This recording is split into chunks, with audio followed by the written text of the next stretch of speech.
Students, today I am taking your SST class. The chapter is chapter 3 of Civics Parliament. India, as we know, became independent on 15 August in 1947. Preceding this was long difficult struggle in which many sections of society participated. जैसा कि हमें पता है 1947 में India आज़ाद हुआ और बहुत struggle करने के बाद में जो है हमने आज़ादी पाई है और इसमें बहुत से लोगों ने पार्टिसिपेट किया. People from various background join the struggle and they were inspired by the ideas of freedom, equality and participation decision making.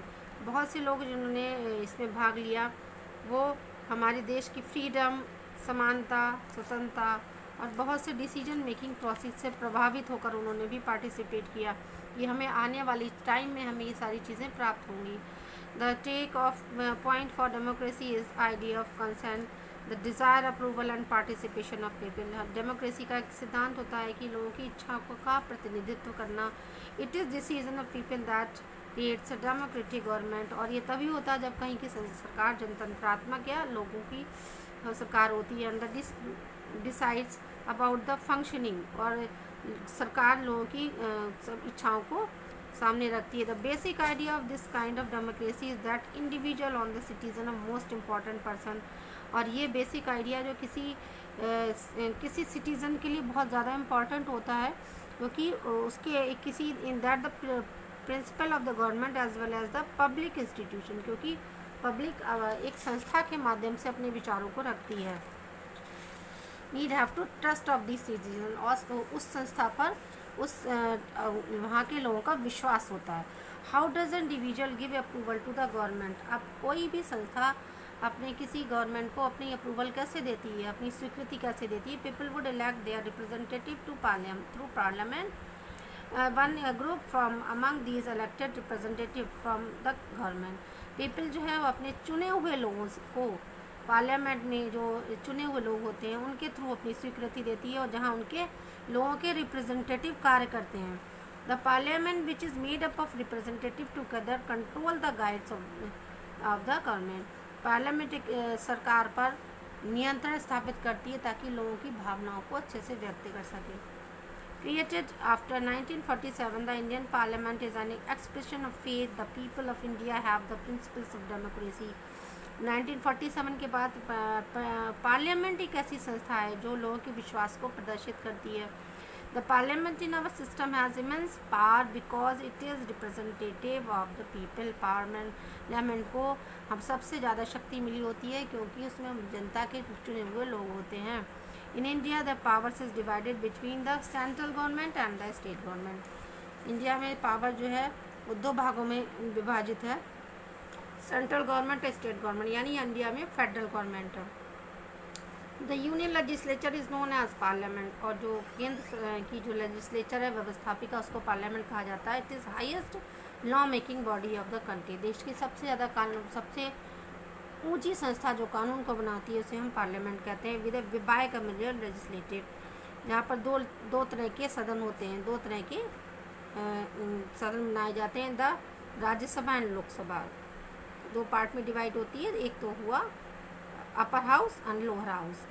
The members of Lok Sabha and Rajya Sabha are known the members of parliament. इनको हम parliament के members के नाम से, MPs के नाम से जानते हैं. Lok Sabha is known as the house of people because the members of the house are elected by the people. Lok Sabha को लोगों की सभा बोला जाता है क्योंकि इसमें चुने हुए जनता के चुने हुए लोग, डायरेक्ट जनता के द्वारा चुने हुए लोग होते हैं.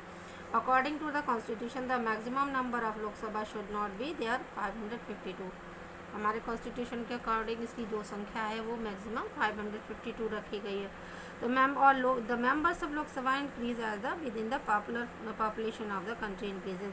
जैसे जैसे जनसंख्या बढ़ती जाती है वैसे वैसे इनकी संख्या भी बढ़ाई जा सकती है. The Lok Sabha is usually elected after every 5 years. Lok Sabha के जो इलेक्शन होते हैं वो 5 साल बाद होते हैं और हर 5 साल बाद जनता इन्हें चुनती है. After the Lok Sabha election a list prepared showing how many MPs belong to each political party. Lok Sabha के इलेक्शन के बाद में एमपीज को शो करने के लिए पॉलिटिकल पार्टी हर मेंबर चुना जाता है. For a political party form A government, और ये पॉलिटिकल पार्टी एक प्रोसेस के थ्रू गवर्नमेंट बनाती है। यानी लोकसभा इलेक्शन में जिस पार्टी को, इंडियन पार्टी में वो इलेक्शन में सबसे ज़्यादा वोट मिले होते हैं, वो पार्टी गवर्नमेंट बनाती है, सरकार बनाती है। All the citizen of 18 years age on above have right to elect their representative. India में जो भी व्यक्ति 18 ईयर्स का या उससे अबव है, उसे अपने रिप्रेजेंटेटिव को चुनने का अधिकार होता है। वंस और वो लोग MP बनकर पार्लियामेंट में जाते हैं। Once elected these candidates become members of the parliament. और जब ये चुन जाते हैं तो ये पार्लियामेंट के मेंबर बन जाते हैं। The party which get the highest majority in Lok Sabha is invited by the president to form a government. जिस पार्टी को सबसे ज़्यादा वोट मिलते हैं उसको लोकसभा में प्रेसिडेंट उसको लोकसभा में सरकार बनवाने के लिए आमंत्रित करता है।